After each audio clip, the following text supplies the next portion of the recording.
All right, item 11 on the agenda, legislative matters. Yeah, just really quickly, did everybody vote on that? Because I think there's more than 20 members. I didn't see somebody else. All right. Mr. Chair, I just want to clarify, I didn't vote because I'm an alternate for Joni, and Oh, that's Joni is right. here, unless I'm an alternate for someone else I'm not aware of. No, okay. Legislative matters, very quickly. The gubernatorial appointee committee, along with this council, had asked us to follow a couple bills, House Bill 703 and 372, and also, I'll get to that part in a minute. What's happened with those two bills, and those two bills, those of you who have been following 703, which was the growth management bill, which had some impacts to home rule authority and also had some impacts to water management matters in this region, and not so good. Those bills, the House, not the House bill, but the Senate bill 1464, which was its companion, has been temporarily postponed, which in legislative speak pretty much means that it's dead in the water. So while we're still monitoring that one, and I'll get to the recommendation in a minute, it doesn't seem that there's going to be much life left in either the House bill or the companion. The second bill was Senate Bill 372, and it did have a companion as well. Well, 372 had also been temporarily postponed. That bill was to reduce or to eliminate DRI reviews in counties of 300,000 or more, or a density of, I think it was 1 unit per 3 acres. That would affect this region, St. Lucie County. It would have affected eventually St. Lucie County, but it would also have affected Brevard County, which is right next to Indian River County, which then would have eliminated the DRI process for Brevard. So in fact, if Brevard decided to put something on the border of Sebastian or Indian River County, there'd be no regional review, and there is nothing other than the DRI process in the law in the state of Florida that requires local governments to work together on mitigating impacts. So without that process, county could put something on the edge of their border, Indian River County could go to court, but other than that, would have to go to courts, sort of civilly, just get along and try and figure something out. So that bill also has been temporarily postponed. The gubernatorial appointee committee also asked us to track House Bill 1005, which was a way for those local governments who wanted to be a more efficient, cheaper solution to get people off on-site septic into a public sewer system, could do that. There was a method, sort of a hybrid system that's being proposed in that bill that allows you to keep your septic tank, but also has it designed so that you can pump the liquids pretty easily with a much smaller pipe and much less cost from your septic tank to the public sewer system.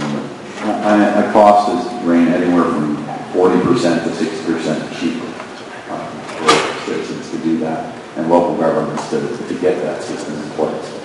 It's important, I think, for the lagoon, especially the 3 northern counties, and also Palm Beach County, to have that flexibility.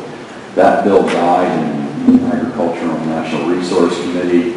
There was an attempt to get that piggyback onto one of Senator Negron's bill, but that isn't allowed either. So I don't know what the fate of that bill is going to be. But it's something that we need to follow. The last thing was to have the regional planning councils, the board members as they see fit, and the gubernatorial appointees as they see fit, support regional planning council funding. There is a state mandate for the councils to do an awful lot of things under the statute, which is no longer being funded by the state. They're also, losing that money also prevents this regional planning council from providing the capacity of the things that really should be doing for local governments. It reduces that capacity. No reason has really been given for why the governor has vetoed the last 3 regional planning council funding. We're going to try again this year, we hope. the update, the recommendation, there's three things to the recommendation is to authorize council staff in consultation with the gubernatorial appointee committee and the council chair to monitor House Bill 703 and 372 and immediately alert council and committee if there's any actions to revive those detrimental portions of those bills, if they show up someplace else like a event. To transmit a letter of support for the enactment of House Bill 1005. There are still a few folks, the Speaker, the Weatherford, Rules Chair Robert Schenck, and Senator John Thrasher would be the place for that letter to go if this board is interested in keeping that bill alive. The last thing is also that, sorry to explain this very well, but the Florida Regional Councils Association is trying to put together a meeting of all the governor appointments, especially the Scott appointees, all of them together around the state from the 11 regional planning councils to speak with them about regional planning council funding. I don't know the status of that. I don't know if that meeting will take place before he signs the budget into law. That's something that the Regional Councils Association, with the support of the gubernatorial appointees, is trying to establish it together. So they all can sit down with him as their own appointees and just talk with him about how everybody feels about that kind of funding being reinstated. And so that's, I'm sorry, the third recommendation was to authorize Governor Scott appointees to attend any meeting scheduled by the Florida Regional Councils Association to encourage its members to communicate directly with the governor on this funding issue. So I'm sorry I was a little scattered, but that's it. That's what matters. Thank you. Commissioner Polk. Yes, sir. Mr. Chair, is there any public comment? There's no public comment on this item. No public comment. I move that we accept recommendations of staff. Do you have a second? We have a motion and a second. Any discussion? Mr. Chair, Councilman Weaver. I just hope that the members of this body would take the time on any matters that are going to be in front of the state and identify those that the board should be considering having a position on. Thank you. Any other comments or discussion? Call the motion. All in favor? Aye. Opposed? Motion passes. Thank you. We're almost there. This is for information only, and I tried to write everything down that I could about the Florida Regional Councils Association.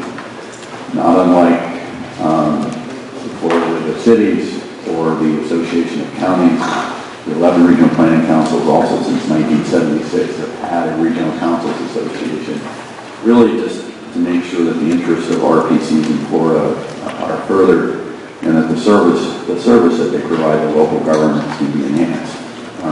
That's their main job. And so absent of a presentation, if you don't mind, if there are any questions, you've read the item. If you want to talk to me more about it, I'm about ready to lose my voice here. I'm happy to answer any questions about what the association is, what it does, what we pay to belong, what we pay to belong. Mr. Foley. Yes, sir. Is it okay, or should I be? That's not an action item. Okay. I think it's essential we all recognize the utility of a forum such as this so that we can interact and we can explore and we can consult. So this is vital to us. To some of the more smaller counties out in the Panhandle region and Central and North region, is more than essential. They don't have the tools. They don't have the tools. So it's vital. Regional planning provides vital services for them. So I think that we should take every step that we can to emphasize our support of the system. Thank you, sir. I had the pleasure with Commissioner Smith, Commissioner Mallory, and O'Brien attending the annual conference in Tallahassee this year. And I thought there was great value in the cross-pollination discussions going on between the 11 councils. So I think there was value there. Any other comments or discussions? Thank you, Michael.